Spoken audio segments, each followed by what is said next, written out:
Hey everyone, and welcome to the theater. I'm Aster, and today we'll be going back to MiSide to talk more about the theory I left unanswered last time. While this video was originally meant to be a lot smaller and possibly cover more theories, the more I look into this one, the more interesting things about it came out. One extra piece here, one extra dialogue there. This one small theory ended up swallowing the entire script. So, with a good luck to my future self on editing this much, let's go see why I believe that kind Mita was not an ally. Disclaimers ahead, feel free to skip them. This video is in part a sequel to the previous MiSide Endings Explained. If you haven't seen it, link in the description. This video is divided in two parts. In the first one, we'll go see all the strange interaction that will work as the base for the theory. In the second part, we'll talk about the actual theory. If you're only interested in some parts, timestamps in the description. If you enjoyed the video, remember to leave a like, a comment, or become a follow. For more interaction with me, Discord and Twitch are linked in the description. This video contains spoilers for the game, so if you wanna play it or watch it first, Steam game page and my playthrough are linked in the description. A special thanks to everyone that showed me love in the previous video. I hope to be able to bring you all more content you can enjoy. Thank you so much. Last time, I theorized that Mita wasn't our lie, based on the fact that she seemed to lie to us about her true nature. And replaying the game made me question and notice much more stuff about her. So let's begin from the start. Who is Mita? She seems to be the base model for version 1.9 of the game. As we learn through our adventure, while every Mita seems to have his own personality, their skin is tied to the game version. We start the game in 1.5, short-hair Mita, and we travel to 1.9, kind Mita. Why was kind Mita locked up? Crazy Mita can't have her own home since she was never approved and has no index code, so she can only take over other Mita's houses when she needs one. The kind Mita in the basement is the actual Mita of the place, and that's why Crazy can't just get rid of her. If she gets damaged, she'll just respawn in the bedroom. So Crazy needs her alive, but out of the player reach, to sell the illusion that this is her game version. So far, everything about kind Mita being a victim of Crazy seems absolutely legit. But it's from now on that if we look at what happens, things start to look a bit strange. Except the premise of the situation, everything about it actually seems odd. Kind needs to be kept locked up, but is allowed to keep a weapon on her. Maybe a metal pipe is not as sharp as a knife, but is still a very good blunt weapon. The pipe definitely don't come from the prison cell, so Kind didn't just force it out of a wall. Why would Crazy allow Kind to keep it? She could just hurt herself and respawn, or as demonstrated, do noise with it.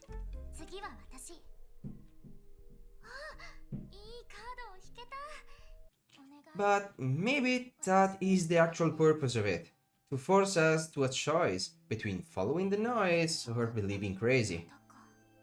Kind asks us for a way out and to find our Selkie. That is surprisingly in plain sight, left right next to a blinking light. We also find another player console right in front of the cell, just lying around without any protection, for Kind to explain to us how it works. But we know that Crazy actually tried to hide what she doesn't want us to find, like the cartridge in the vents. And I know someone could say that we were never meant to be here, so there is no need to hide stuff. But I think this actually proved the opposite and that we are meant to be here. There is literally a safe holding our cartridge and console in the basement, specifically kept locked up so we can't find it. And with a safe there that only Crazy know the code to open, the cell key and random player console are just there, left in plain sight. Kain then offers us the ring that will allow us to travel between the game version without a teleport. The ring that was in the kitchen before. How did Kain get hold of it while being trapped in the basement? Did Crazy give it to her? Just another thing to hide in the basement? If the ring is our only way out without the teleport, why not just put it in the safe? Easy, done. We are now trapped in version 1.9 Crazy 1. Instead, our only way out is conveniently given to Kain, for us to get in exchange for the cell key. Next time we meet Kain, she has successfully escaped and tells us that she has a plan to defeat Crazy. She introduces us to cool Mita, alias Cappie, since she has a teleport that we could use. Unfortunately, Crazy was faster than us and resetted Cappie before she could finish to assemble the teleport. And as before, things seems fine, but become odd really fast. Not only Kain lied to us about not being cartridge, but Cappie seems to be trying to warn us about Kain lies. While Kain is focused on us to explain the situation, Cappie takes advantage of not being watched and tell us that she hasn't actually been resetted and didn't lose her memory. Again, Kain do not seem to be telling us anything true, but instead working together with Crazy to let us have this journey.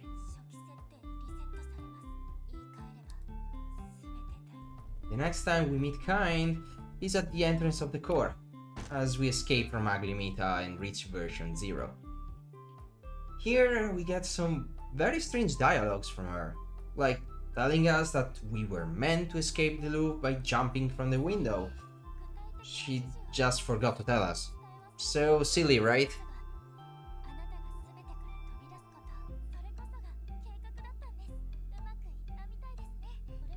She also seemed uncertain about some part of her own plan, asking us for confirmation about what we precedently agreed to.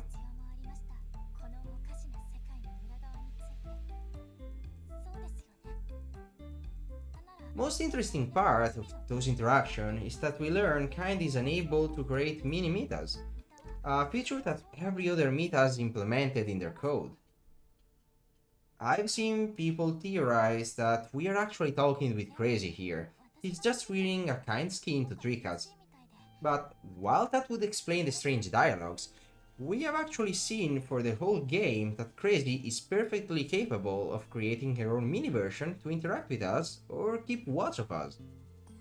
What I believe is that Kind code might actually be partially broken, making her a bit more similar to Crazy and Ugly. For how her code might have broke, there is a very strange difference here after the game update. I actually had to go rewatch my VOD, because while replaying the game to get the footage, I felt something was different. And I discovered that a very specific line of dialogue changed. When we enter the core, Kind say, "You actually made it." But on release, she said something quite different. Yep, I can walk through. Actually, I've been there once. What do you mean? Actually, I've been there once. Something in complete contrast with her previous affirmation that she only ever saw the core from outside. She then proceeds to leave us to go search for Crazy index number, telling us to wait here, since we'll be safe inside the core.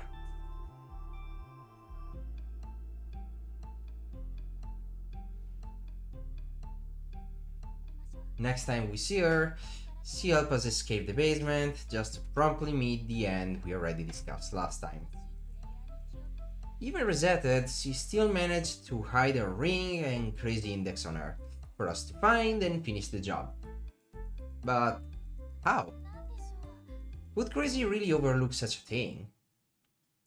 Those items were clearly not in their hands before the respawn, and even if inventory is kept, they would be there, in the inventory, to be scrolled like Cappie did, not randomly in their hands as we approach. And now, while Kind's journey might have ended, ours has not.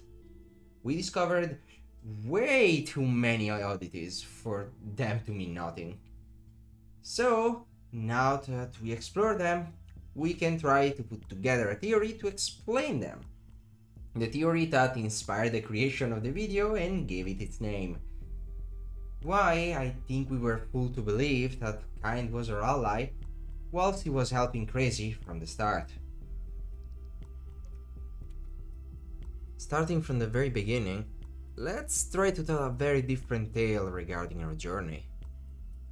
While we aren't certain what Crazy is trying to do, we do know she's trying to accomplish something with the player copied in the cartridge number 1. She also seemed to willingly drop hints of her nature, like telling us not to look somewhere or vents opening exactly when we are there. Second ending required for us to willingly ignore those things and spend time with her, so I believe that we are being tested to see if we would remain or not. And we are getting copied in the chance that we actually choose to stay. And here come Kind rolling the test. My final choice and the distraction. We know that forceful removal would damage our cartridge, so if we decide to leave, Crazy still needs for the copy to be completed before she can shut us down, delete the new copy, and try again.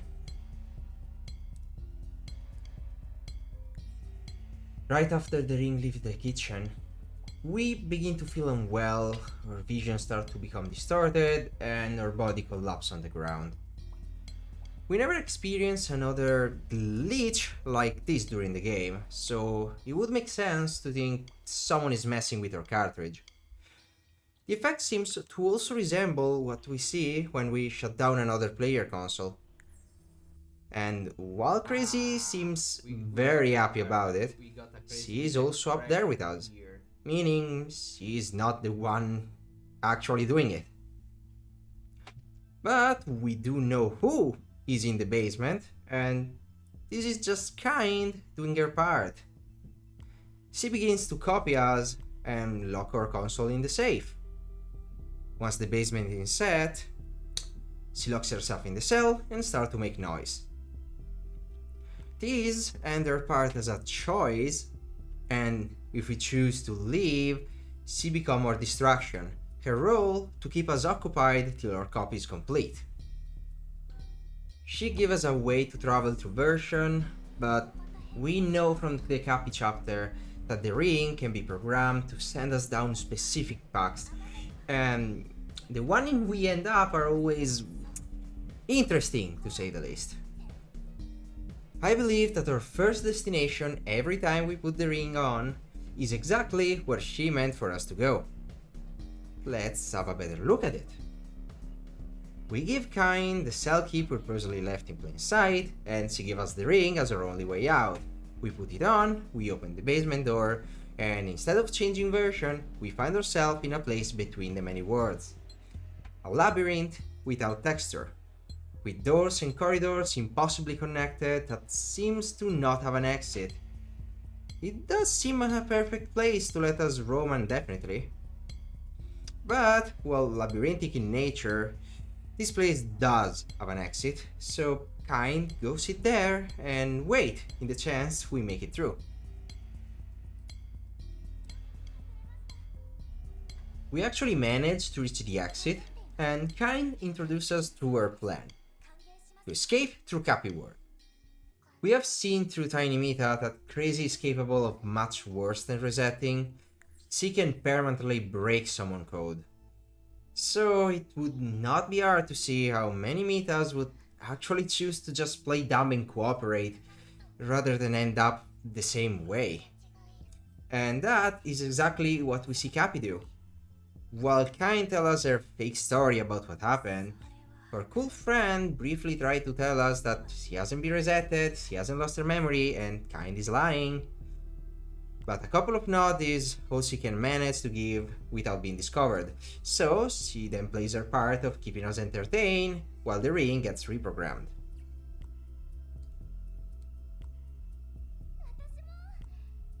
With the new route loaded on the ring, we are ready to resume our journey, but Kain tells us that she won't follow us. It's better if she stays behind. The real reason for not joining us being that she doesn't want to end up trapped. We open the door and we find ourselves exactly where the ring is supposed to send us. An endless loop. This is meant to be your final destination. Trapped here till the copy is complete. Kain no longer expects us to end up anywhere and stop looking or waiting for us. We managed to actually escape the loop by jumping into the void, and Crazy need to intervene and put us somewhere else. From here on, it will be Crazy herself to follow us around as it is far easier for her to travel between version and noticed while we forge our own route. And we'll be Crazy again to make us end up in Mita's world, another place with no exit. Locked away by bugs, it will work as a good prison for us, even if in an improvised one.